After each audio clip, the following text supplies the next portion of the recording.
So from today we will start discussing a new chapter, that is how do organisms reproduce. Reproduction के बारे में आप छोटी classes में थोड़ा बहुत पढ़ के आए हो. आपने रिप्रोडक्शन इन प्लांट्स अलग से पढ़ा है, रिप्रोडक्शन इन एनिमल्स भी आपने 8th क्लास में पढ़ा है. आपको बेसिक अंडरस्टैंडिंग अबाउट सेल्स भी 9th क्लास में और 8th क्लास में दे दी गई. तो आपको कुछ आइडियाज़ तो है. हम रिप्रोडक्शन पढ़ेंगे यहाँ पर, रिप्रोडक्शन के modes, sexual reproduction in plants and sexual reproduction in animals. Other than that we will study about the reproductive health. लेकिन ये सब बातें पढ़ने से पहले हमको कुछ टेक्निकल टर्म्स के बारे में एक फंडामेंटल आइडिया होना चाहिए.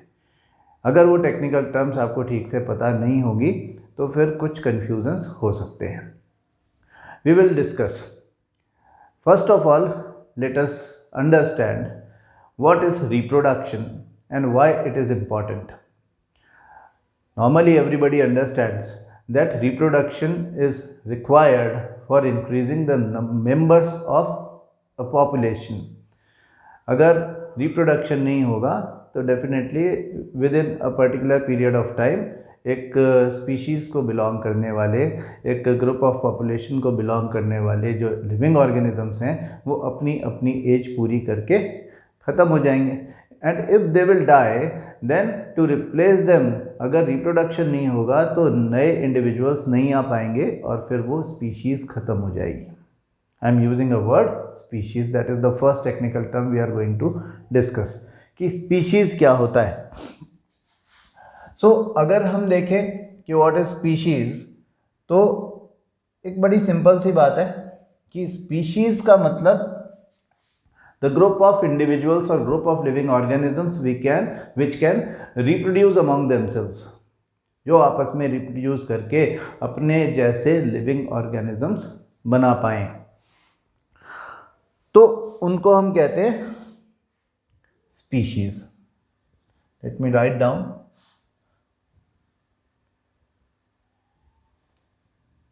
The word I am using species.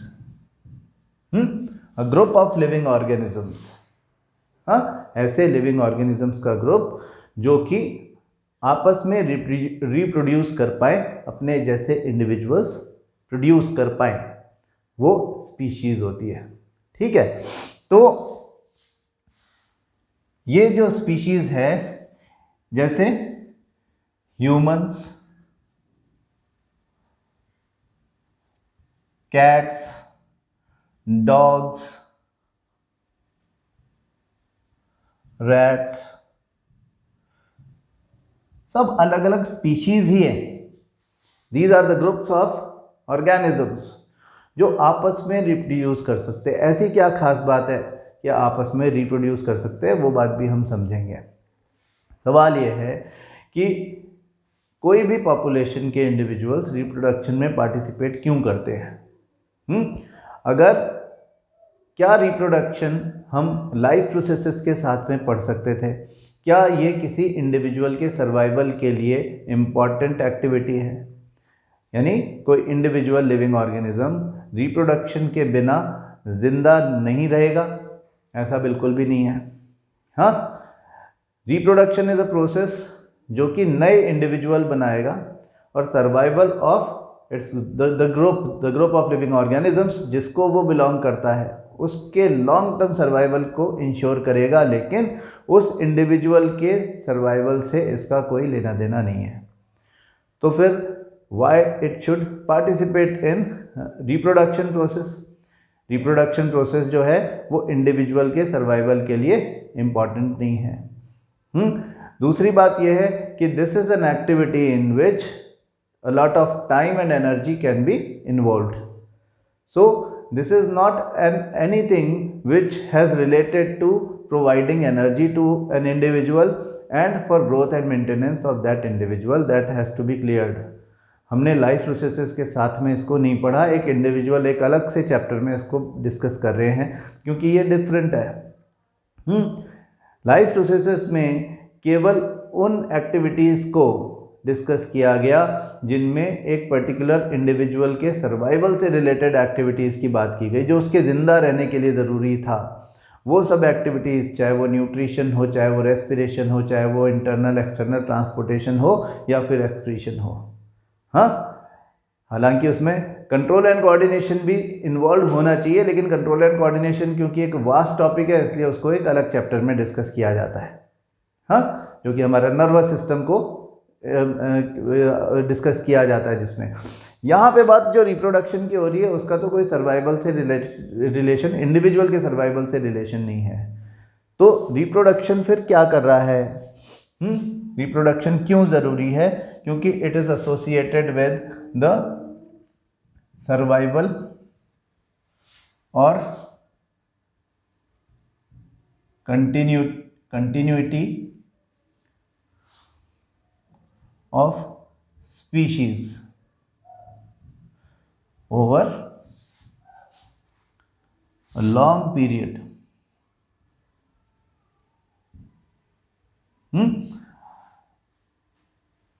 वो स्पीशीज अगर रिप्रोडक्शन बंद हो जाएगा तो उसके सारे इंडिविजुअल्स जो आज जिंदा हैं, they will die subsequently over a period of time, their life will end. सबकी लाइफ एक लिमिटेड होती है, कोई हमेशा ज़िंदा नहीं रहता है।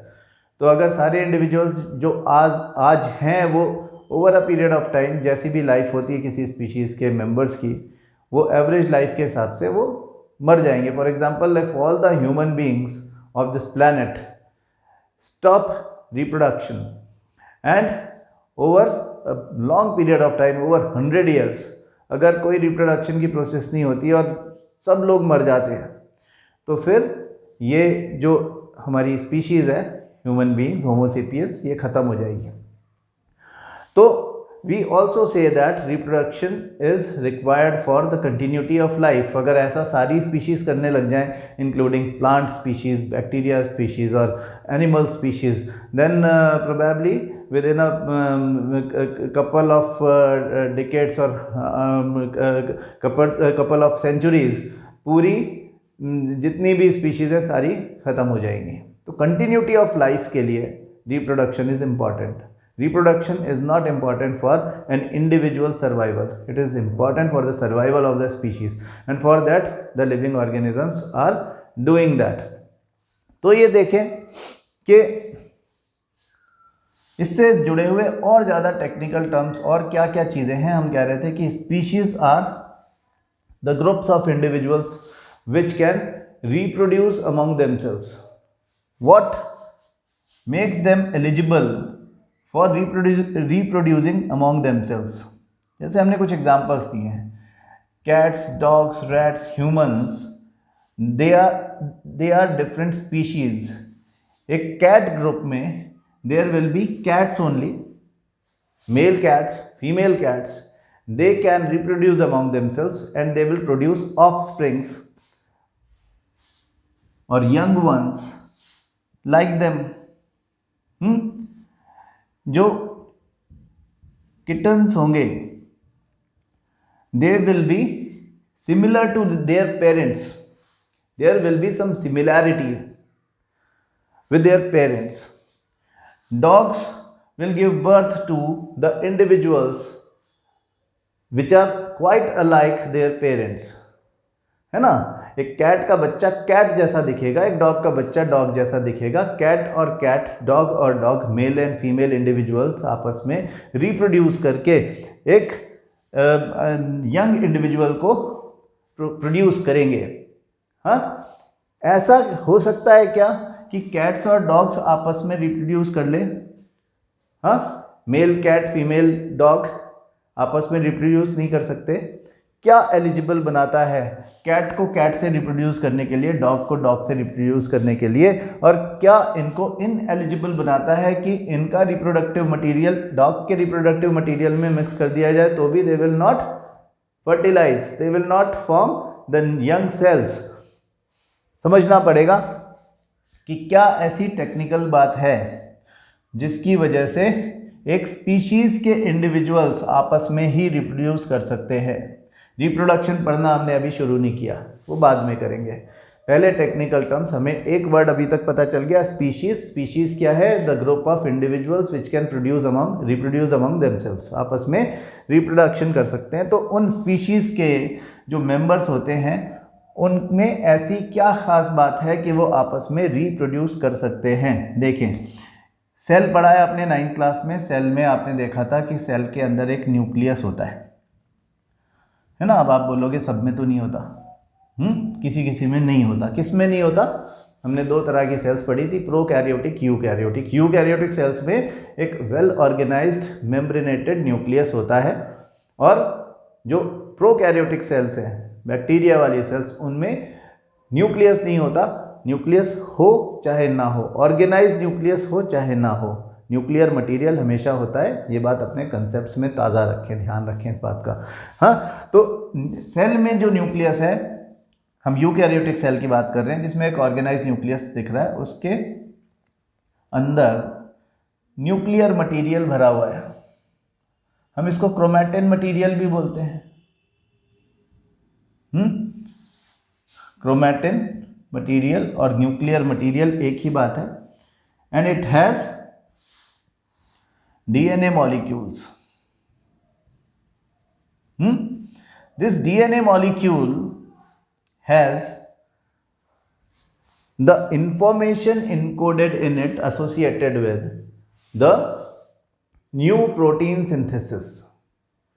DNA मॉलिक्यूल जो होता है उसमें इंफॉर्मेशन छुपी हुई है, इनकोडेड है। किससे related information?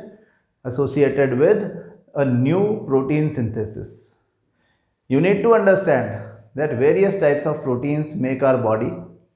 The features of our body are because of a specific type of proteins. हमारी बॉडी में बहुत तरह के फीचर्स, आपकी आईज का colour, hair colour, fingerprint, skin का कलर, बहुत सारे फीचर्स हैं। ये सब फीचर्स किसी स्पेसिफिक टाइप ऑफ प्रोटीन की वजह से हैं, जो कि at the time of fertilization, at the time of your birth, they are assigned. हाँ, कौन असाइन कर रहा है? डीएनए। हर सेल के अंदर डीएनए, हर सेल में न्यूक्लियस है, न्यूक्लियस में जो न्यूक्लियर मटेरियल है that is deoxyribose nucleic acid, DNA. DNA has capacity to replicate. Replication मतलब कॉपी बनाना। It has the capacity to copy itself. एक डीएनए एक दूसरा डीएनए बना सकता है, कॉपी कर सकता है। At the time of cell division 9th class में सीखा था हमने, जब सेल डिवीज़न होता है तो डीएनए कॉपी करता है और एक डीएनए के 2 कॉपी एक ही सेल में हो जाते हैं। Now these 2 copies required to get separated from each other so that a new cell can be formed. लेकिन उसके लिए सेल का जो अपरेटस है, जिसमें न्यूक्लियस भी होता है, एक और चाहिए, जिसमें बाकी के सेल ऑर्गेनेल्स भी चाहिए, अपना खुद का मेम्ब्रेन या सेल वॉल चाहिए, और उसके अंदर अपना खुद का साइटोप्लाज्म चाहिए। दिस इज़ नॉट पॉसिबल कि एक सेल में 2 डीएनए रेप्लिका बने, कॉपीज़ बने, और एक को बाहर फेंक दिया कि जा जी ले अपनी ज़िंदगी, है ना। वो थोड़ी जी लेगा अपनी ज़िंदगी, वो तो without a cellular apparatus disqualify हो जाएगा, मर जाएगा, वो तो ख़त्म हो जाएगा। हाँ, तो उसके लिए पूरी सेल डिवाइड करती है। एक सेल 2 सेल में डिवाइड होती है, मतलब कि 2 न्यूक्लियस बन जाएंगे, गोल्गी एपरेटस 2 बन जाएंगे, एंडोप्लाज्मिक रेटिकुलम भी डबल हो जाएगी, हर चीज़ का 2 बन जाएगा। और फिर उसके बाद में फाइनली जब न्यूक्लियस का डिवीज़न हो चुकेगा, पूरा मैकेनिज्म पूरा का पूरा एपरेटस पूरा बन चुकेगा, तो फिर दोनों सेल्स अलग हो जाएंगे। We call it cell division. Cell division is a kind of reproduction only when a single cell reproduces.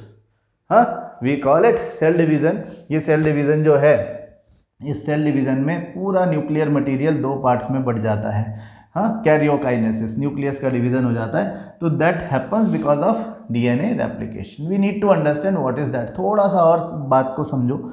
आज हम रिप्रोडक्शन पढ़ना शुरू ही नहीं कर रहे हैं, हम केवल आपको फंडामेंटल्स बता रहे हैं कि इसमें न्यूक्लियस में जो डीएनए भरा हुआ है, ये आपको नॉर्मली जब आप किसी सेल को देखोगे inside under a microscopic lens, तो आपको ऐसा दिखेगा जैसे कि बहुत सारा इसके अंदर फाइबर है जो कि उलझा हुआ धागा जैसा होता है ना, जैसा पतंग उड़ाने वाला उलझ जाता है आपस में, वैसा दिखेगा।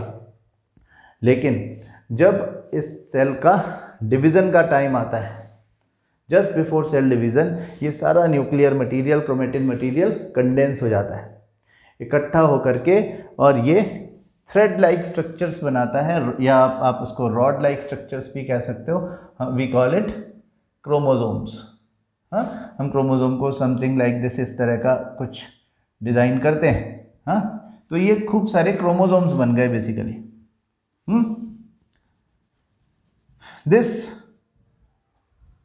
chromosomes, these chromosomes are made up of DNA only। अगर हम देख रहे हैं कि ये एक क्रोमोसोम है तो इसके अंदर डीएनए है ना, डीएनए है, और उस डीएनए का एक फ्रैगमेंट जो है, एक टुकड़ा जो है, that is responsible for creation of a particular type of protein. This small DNA segment is known as gene।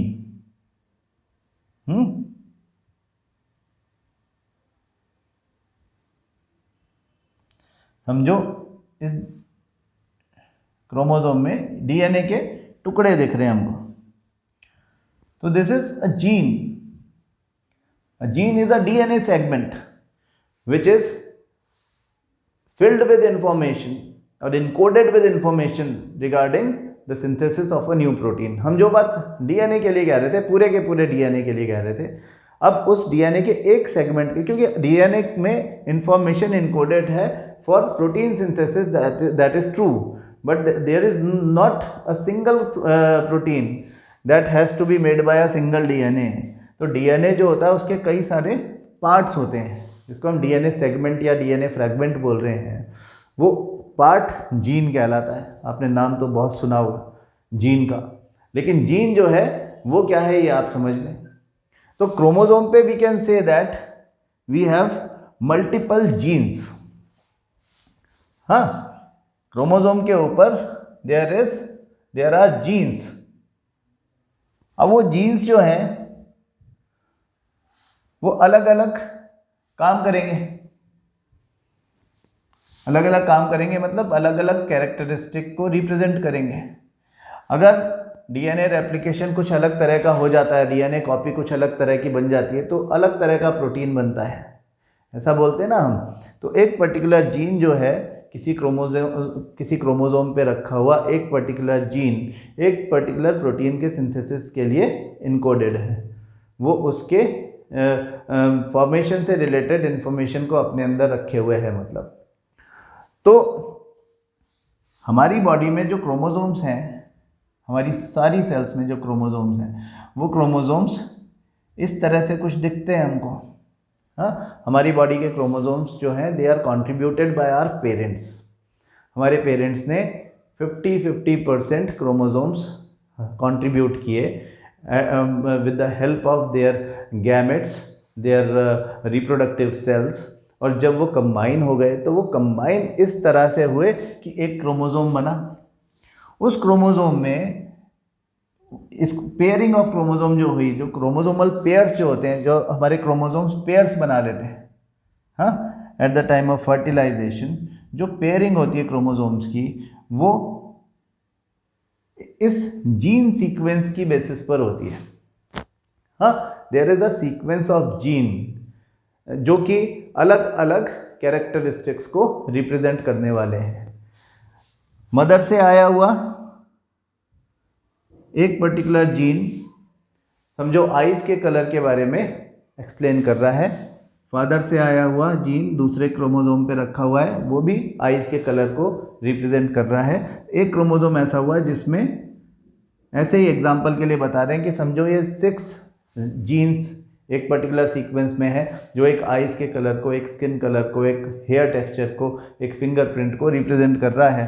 तो दूसरा जो फादर से आया है उसका भी एक ऐसा ही कंपैटिबल क्रोमोसोम होगा फादर से आने वाला, जिस पे भी सेम जीन सीक्वेंस होगा। हाँ, सिमिलर जीन सीक्वेंस वाले 2 क्रोमोसोम्स कंपैटिबल क्रोमोसोम्स होते हैं। We call them compatible chromosomes, and these compatible chromosomes combine at the time of fertilization to make a chromosomal pair. ठीक है, अब ये क्रोमोसोमल पेयर जो बनेगा ये नेक्स्ट जनरेशन में या नई सेल में जाएगा। ये नई सेल जो बनी है ये किस तरह से बनी है इसके बारे में हम फर्टिलाइजेशन के टाइम बात करेंगे, जाइगोट फॉर्मेशन के टाइम।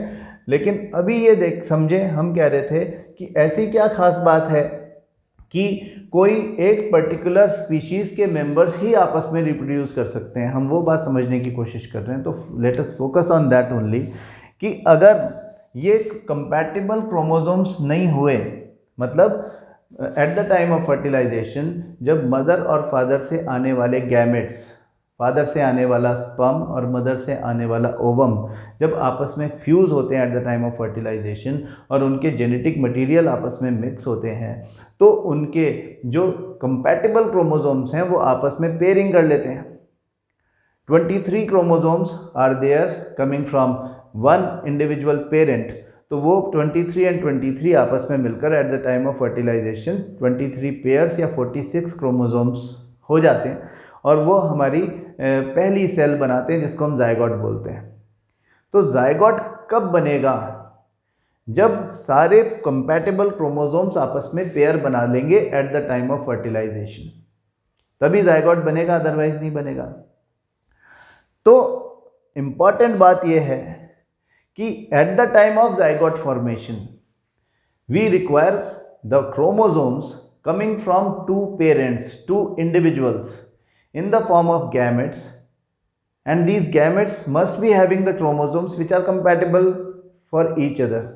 अगर एक गैमेट ह्यूमंस का हुआ, दूसरा समझो किसी और स्पीशीज़ का हुआ, कैट का हुआ, डॉग का हुआ, रैट का हुआ, तो वो आपस में कंपैटिबल हो सकते हैं क्या? कोई चांस ही नहीं है।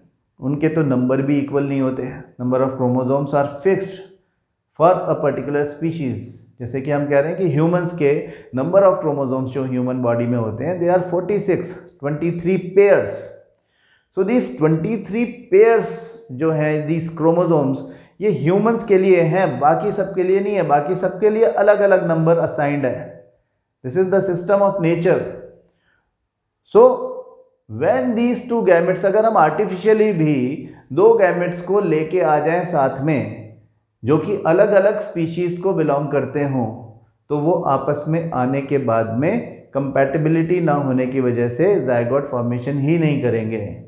Zygote is the first cell of a new individual which is formed as a result of fertilization, that is fusion of gametes coming from the two individual parents. तो जब ये फर्टिलाइजेशन होता है और जाइगोट बनता है, तो जाइगोट बनने के बाद ही फिर फर्दर एम्ब्रियोजेनेसिस होता है, एम्ब्रियो फॉर्मेशन होता है, and that gives lead to a new particular individual. हम उसको फीटस बोलते हैं। बॉडी से फिर वो मदर बॉडी से बाहर आ जाता है और फिर वो ग्रो करता है। तो स्पीशीज़ के इंडिविजुअल्स आपस में रिप्रोड्यूस क्यों कर पाते हैं? क्योंकि दे हैव कंपैटिबल क्रोमोसोम्स।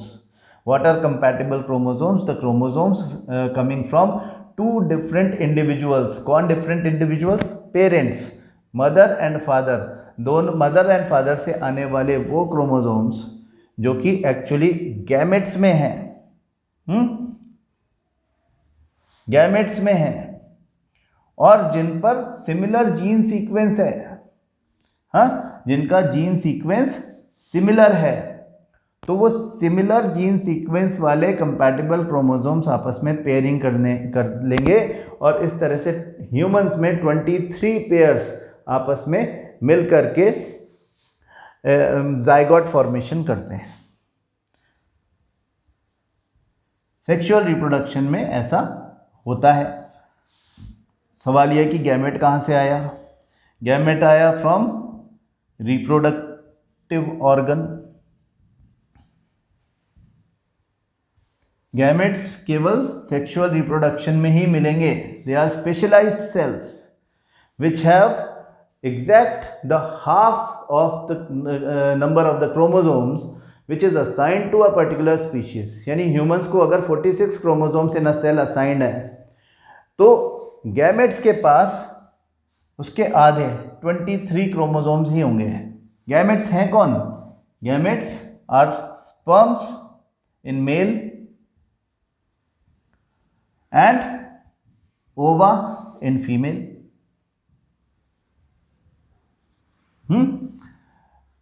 दोनों के पास नंबर ऑफ क्रोमोसोम्स 23 है 46 के बजाय। ऐसा कैसे हो गया? ऐसा ऐसे हो गया कि इनसाइड अ रिप्रोडक्टिव ऑर्गन, जो रिप्रोडक्टिव ऑर्गन की जो सेल्स होती हैं, इनर सेल्स, जो कि गैमेट फॉर्मेशन में के लिए रिस्पॉन्सिबल है। गैमेट फॉर्मेशन की प्रोसेस को हम गैमेटोजेनेसिस बोलते हैं। गैमेटोजेनेसिस की प्रोसेस में जो इन्वॉल्व हैं वो एक स्पेशल टाइप का सेल डिवीज़न करते हैं। That cell division is known as meiosis. Meiosis is a specialized cell division in which a cell having 46 chromosomes, this is the number assigned to the species called human beings or Homo sapiens. During the process of this special type of cell division, a 46 chromosomal cell gets divided into the cells having only 23 chromosomes. We call this special type of cell division meiosis. हमारी body की बाकी sales जो होती हैं, जो हमारी body का structure बनाती हैं, they are not gametes, they are not reproductive cells, they are not sex cells. Gametes के दूसरे नाम भी हैं। गैमेट को हम रिप्रोडक्टिव सेल भी कह सकते हैं, गैमेट को हम सेक्स सेल्स भी कह सकते हैं। लेकिन बाकी सेल्स जो हमारी बॉडी का स्ट्रक्चर बनाती हैं, हम उनको सोमैटिक सेल्स बोलते हैं। हाँ, सोमैटिक, सोमा मतलब बॉडी, सोमैटिक मतलब बॉडी का। तो somatic cells are the cells which are the building blocks of our body, जिनसे मिलके हमारी बॉडी बनी है। और gametes are specialized cells which are only for reproduction. They are manufactured inside the reproductive organs only by a special type of cell division meiosis. Somatic cells are there for growth and maintenance. They will also divide. Their division will be mitosis. Mitosis में एक cell, a single cell gets divided into two cells having the similar number of chromosomes exactly like their mother cell. यानी 46 chromosome वाली cell 46 chromosomes वाली 2 sales में divide हो जाती है। This type of division is known as mitosis. This is meiosis. Meiosis थोड़ा सा लंबा प्रोसेस है और इसमें एक सेल से, ये 2 स्टेजेस में होता है क्योंकि, इसलिए एक सेल से 4 सेल्स बनती हैं 23 क्रोमोसोम्स वाली। ठीक है, तो ये जो 46 क्रोमोसोम्स वाली सेल है, इन सेल्स को हम बोलते हैं डिप्लॉइड सेल्स। ये सब नाम आपको याद इसलिए रखने हैं क्योंकि ये हमें आगे भी काम आएंगे। मतलब हेरिडिटी भी पढ़ना है हमको, तो उसमें भी काम आएंगे डिप्लॉइड सेल्स। हाँ, डिप्लॉइड का साइन है 2n। n is the number assigned to our species, that is 23. तो 2 into 23, 2n का मतलब है 2 into 23, that is 46. और जो 23 है that is assigned by n. n को हम बोलते हैं haploid cell. Haploid, the cell is having only a single set of chromosomes, यानी n chromosomes are there, 23 chromosomes are there. जबकि ये 23 एंड 23 जब आपस में कंबाइन होंगे तो 46 बना लेंगे। 46 हमारी सोमैटिक सेल्स का क्रोमोसोम नंबर है और हमारे गैमेट्स का क्रोमोसोम नंबर है 23। तो we can say that are somatic cells are diploid cells having 46 chromosomes inside them, and the gametes are haploid cells which have 23 chromosomes inside them.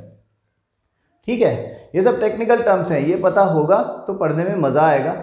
जो बात मैं बोलूँगा वो आपको समझ में आ जाएगी, आपको बार बार बुक्स देखने के लिए जाना नहीं पड़ेगा।